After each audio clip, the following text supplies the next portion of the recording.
Hello friends, how are you doing? My name is Ravi and today we are going to talk about Yamaha AVR V585. It's a mid-tier 7.2 channel AVR which sits in between 485 and 685. It was launched in year 2018 or 19 and I bought it last year in June, and I've been using it for last 12 months. So I believe this will be a great time for me to post my long-term user review, though it's not very long, but 1 year is long enough, along with its quick product review. So we are going to see this video and the review in 4 sections. First, we would give you guys a quick overview of this device, both the physical and the menus. Second, we would look at its remote and the mobile app. By the way, the mobile app is fantastic. I think the mobile app is very convenient.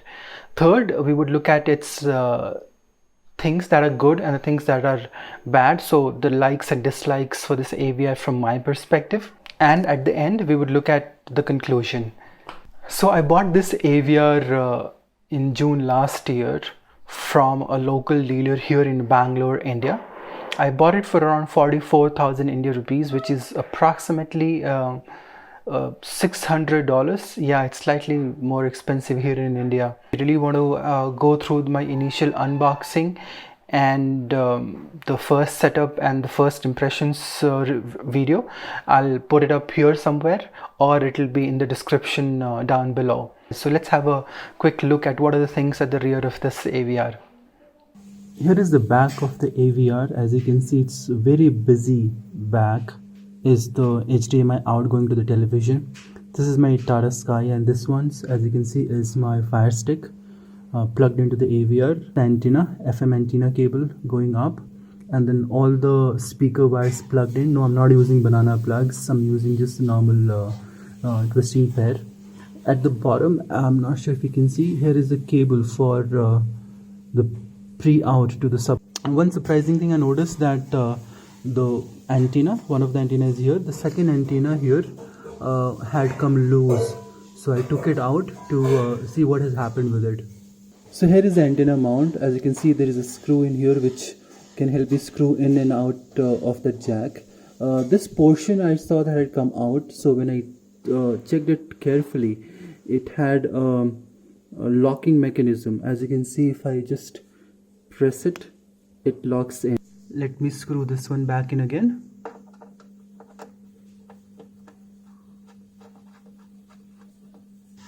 Put the antenna in place. There you go, back to normal. Front is very simple. Volume knob, USB. Now this USB, remember, does not let you play videos. It will only work for audio files. An aux. This is the connect, program buttons, 4 standard buttons. The display is kind of pretty handy and nice. This is the Viper mic, and this is the power button. So a very straightforward front interface. Let's have a quick look at the setup and other menu options in this AVR. So this is the main setup menu, or the main settings menu.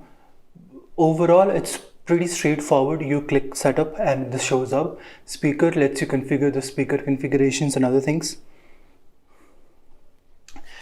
HDMI for HDMI control. Here, as you can see, I have kept the 4K upscaling to be on, and we've got ARC on, which is needed, and we've got the HDMI control on, which means that my AVR and televisions can connect to each other and can work together.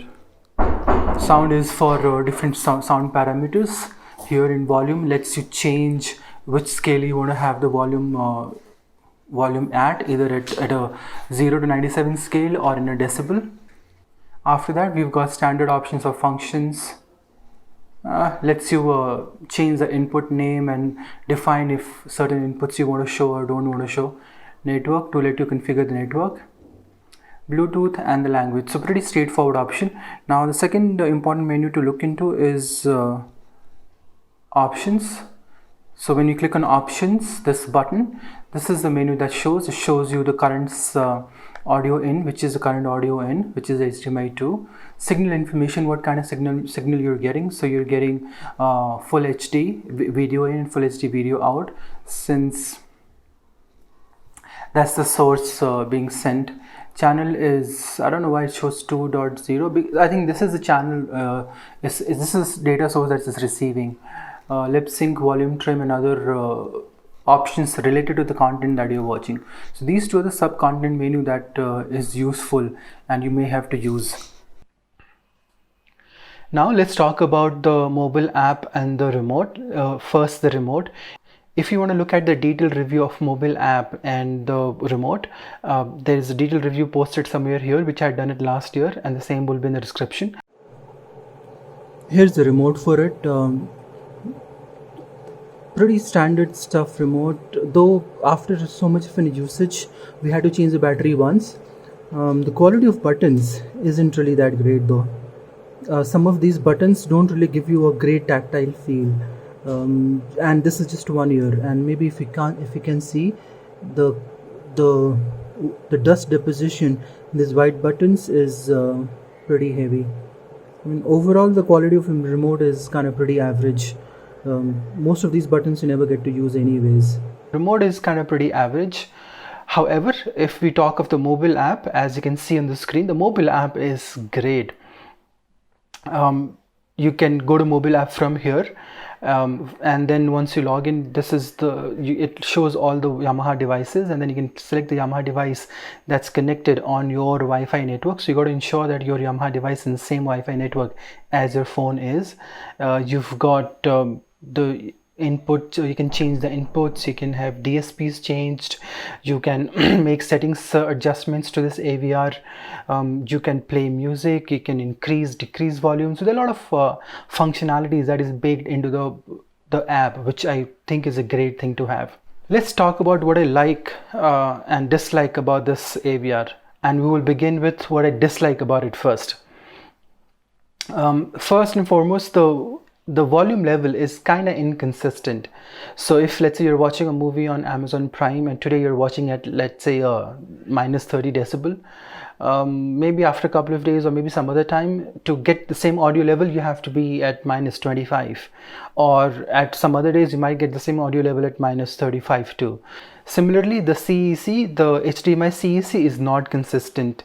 There are times wherein if I turn on the AVR, turn on the TV, the AVR gets turned on, but there are many times when the CEC does not function, as you will see in the video that I'm demonstrating, that there is CEC inconsistency along with the AVR and the television. There is a pretty interesting and unique thing that I saw, and it happened maybe twice or thrice in my last 1 year of ownership, that it keeps losing the connection to speakers, and it is not a loose connection. I think it's something in the AVR itself, because it does it for like 5-6 times within a span of couple of minutes, and then it comes back normal. When it happened for the first time, I just restarted the AVR and it was normal, but after second and third time I just waited it out to see how long it does, and it does it for like 2-3 minutes and it goes back to normal. So I do not know what's the reason for it, but it's not been a big pain for me or big trouble for me, so I've kind of chose to ignore it. There is also a problem with the audio delay. So again, not commonly, but in the whole AVR experience, maybe like 3 times or 4 times I've seen this instance where there is an audio and video delay. Olsen is gone, sir. So for that, if I just pause the video and play it again, it gets synced, or I just restart the video or move the video forward by 10 seconds or backward by 10 seconds, that fixes that problem. And next big problem is the Y-Power calibration. Not a big fan of that Y-Power calibration, and it sucks. I mean, I ran it just once, and that one instance, it ended up screwing up my whole settings. So I'm not a big fan of Y-Power and how this calibration happens. Next, like I'd mentioned, the remote is not of great quality. So that's one of the dislike that I have got. It's functional, it does the job, but it's not something that you can brag about that, hey, what an amazing remote I've got. Next thing that not sure how many people knew, I didn't know when I bought the AVR, it has Zone B, in the remote, so it does, this AVR does let you make use of zone B, but that zone B is essentially just an extension of same speakers. So zone B will also play the same thing that you're hearing in zone 1. Yeah, the only difference is that when you put two speakers in the zone B mode, it plays both two speakers in a stereo format. Good, but I don't think this zone B system is very useful and effective. Next is disadvantage for you if you're in India, but not if you're in Europe or US. So if you're in India, the Google Home, Alexa or Siri integration with Yamaha AVR 585 is not enabled, which means in India you cannot control your Yamaha AVR with your Google Home or Alexa or other home automation devices. But in US and Europe you can. So depending on the country, you can pick where you want to place that one. Now let's talk about what I like in this AVR, and there are quite a few things that I like in this AVR. First is the setup and configuration. It's a breeze. I have seen configuration videos of Denon and Marantz, and it did make me feel that I'll probably have to go through the manual to be in a position to configure the AVR effectively or properly. But Yamaha AVR is very simple and easy to use. As you would have seen in the menu that I was showing, there's just one setup menu, and through that you can configure every relevant item that you need to configure for your speaker. I like the overall look and feel of this AVR. It's very subjective, but personally I think it looks fantastic for my drawing room. The DSPs are a big plus. I mean, they are a class apart. Let it be a cinema mode or a audio mode or a sci-fi, adventure, thriller. You select the DSP mode and you can see a visible difference in the audio delivery to you. And I think that's great to have a DSP modes like that. What I also like in this AVR is the updates. Yamaha has given 3 updates in last 1 year to this AVR. And that's great. I mean, that really tells me that Yamaha takes this AVR very seriously and they will continue to support it in the near future. So it's great to be getting updates from Yamaha on this AVR. Next good feature that I'm a big fan of is the Bluetooth in and out. So there are quite a few AVRs which only support Bluetooth out or a Bluetooth in, but not both. But this AVR does both. So if you've got a Bluetooth headset, you can plug it in and you can get the audio directly to your Bluetooth headset. Or if you have a phone and you want to play songs from your phone to the AVR to the speakers, you can connect your phone via Bluetooth and you can play songs. So both Bluetooth in and out works fantastically well. But the second last good feature that I totally like is the Amazon Music and Spotify integration. It's very easy, intuitive and friendly to use. Overall, I think the integration is very handy and useful for the users, home users like me and many more. The last point is the power of this AVR. So this AVR is rated 80 watts at 2-channel driven at 8 ohms. Now 80 watts may not sound like a lot, but I have never had any problem in driving my 2 towers, one big center channel and Rhythmic L12, which is a very power hungry subwoofer.